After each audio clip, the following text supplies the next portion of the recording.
Chris gets arrested in front of his son. He's pissed off, he's mad, he's sad. His whole entire life is going into shambles. Nothing is going his way with his brand or anything. Boom, next thing you know, he's at the Clark County jail cell. As he's getting admitted in, he sees a white boy that got jewels all on his neck with a bald fade. Chris immediately thought, well, he must be getting some good money. He didn't ever think what was gonna happen happened. He goes into the holding cell. The white kid goes into the holding cell. First thing the white kid says, he said, hey bro, what are you in here for? I just replied back, some bullshit. Then I asked him, what are you in here for? He told me that he's in serious trouble and he might be going back to prison because he's already out on his first bail and he just got out of prison 4 months ago. They sent him up to a pod within an hour of our discussion. Next thing you know, Chris is on the phone with his homegirl and his dad. He is in disbelief off of the bullshit he is in jail for. But at the same time, it was the most altering moment of his life. As he's sitting there in jail, the sheriff comes, hey, Williams, you're coming with me. As he gets his blanket and bed and everything ready, they send him up to a pod. They told him to go to this room. He knocks on the gate for it to be open. As soon as he opens up the gate, look who it is. It's the white kid that he was vibing with inside of the holding cell. He says, hey bro, he said, you got really good energy. My name is Stunner. If you need anything, holla at me. Me and him stayed up talking for a little bit about our situations that I will not disclose. We go to bed. We wake up the next day. He's panicking. I asked him, what's going on? Stunner replied, bro, you don't understand. I just came home from the feds 4 months ago. The shit that I just got caught up with, I might be seeing anywhere between 2 to 5 years. Next thing you know, Stunner goes to court. He comes back smiling. I said, what's going on? He said, bro, you wouldn't fucking believe it. They gave me a second chance at bail. I said, no way, that's awesome. He told me though, we have good news and we have bad news. I said, what's the bad? He told me the bad news was the bail was set at $133,000. I have to put down 10%. I said, damn. He asked me, hey bro, I know you run the Lord Knows brand. I know you're doing your thing. Can you please bail me out of jail? He says, bro, I really get money in these streets. Everybody knows me. I really get it in. I'm hearing the yip and yap, but something told me to believe him because his energy was pure. Chris is sitting there thinking, man, 13,000, that's a lot for my situation right now. And this is when everything changed. He said, if you give me $13,000, I will give you an extra $30,000 for your brand and you can pay me back at a 10% interest within 5 to 6 months. My eyes lit up. I said, no fucking way. He said, yes way. I cannot fight this case from inside of jail. And if I do, I'm fucked. I gotta get back home to my family. I gotta get back home to my girl. I'm Stunner, bro.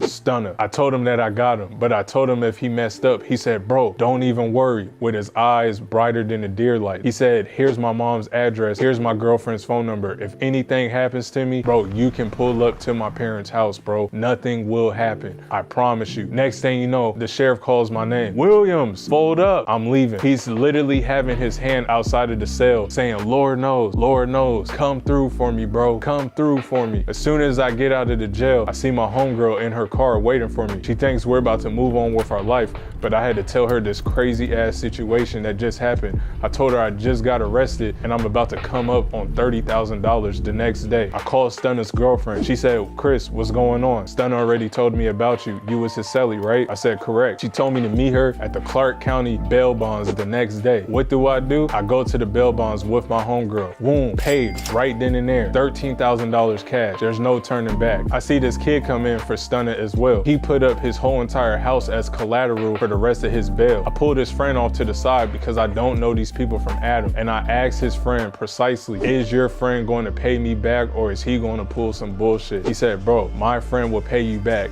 Do you truly think I will put up my house for somebody that will run off on bail or won't look out for me? Hell to the no. Right then and there, I knew I was in a good spot. As we're sitting out there waiting for Stunner for 3-4 hours, we're having a conversation with his girlfriend and she's just telling us all these crazy gang stories and everything. Next thing you know, he walks up to the car. He sees me all bandanaed up with grills in my mouth and everything. He couldn't believe the fact that I actually bailed him out. He was going in thinking that he was going to face anywhere between 2 to 4 years in prison. He goes, babe, take her to X, Y, and Z. As soon as we get to the location, Stunner walks off. He comes back 20 minutes later with his crotch in the front of his pants filled up. I'm like, what's inside of there? He pulls out a Ziploc bag of $60,000 cash. I said, no fucking way. And the rest was history. So boom, if you guys want a part 2, please like, share, comment, subscribe. Also too, anybody that has a clothing brand or needs funding with their clothing brand, please click below into the free Discord. It's nothing but a ton of resources in there. We're helping people get $100,000 in credit card funding. We're giving out all of our resources for free. So if you're struggling with your clothing brand, click below.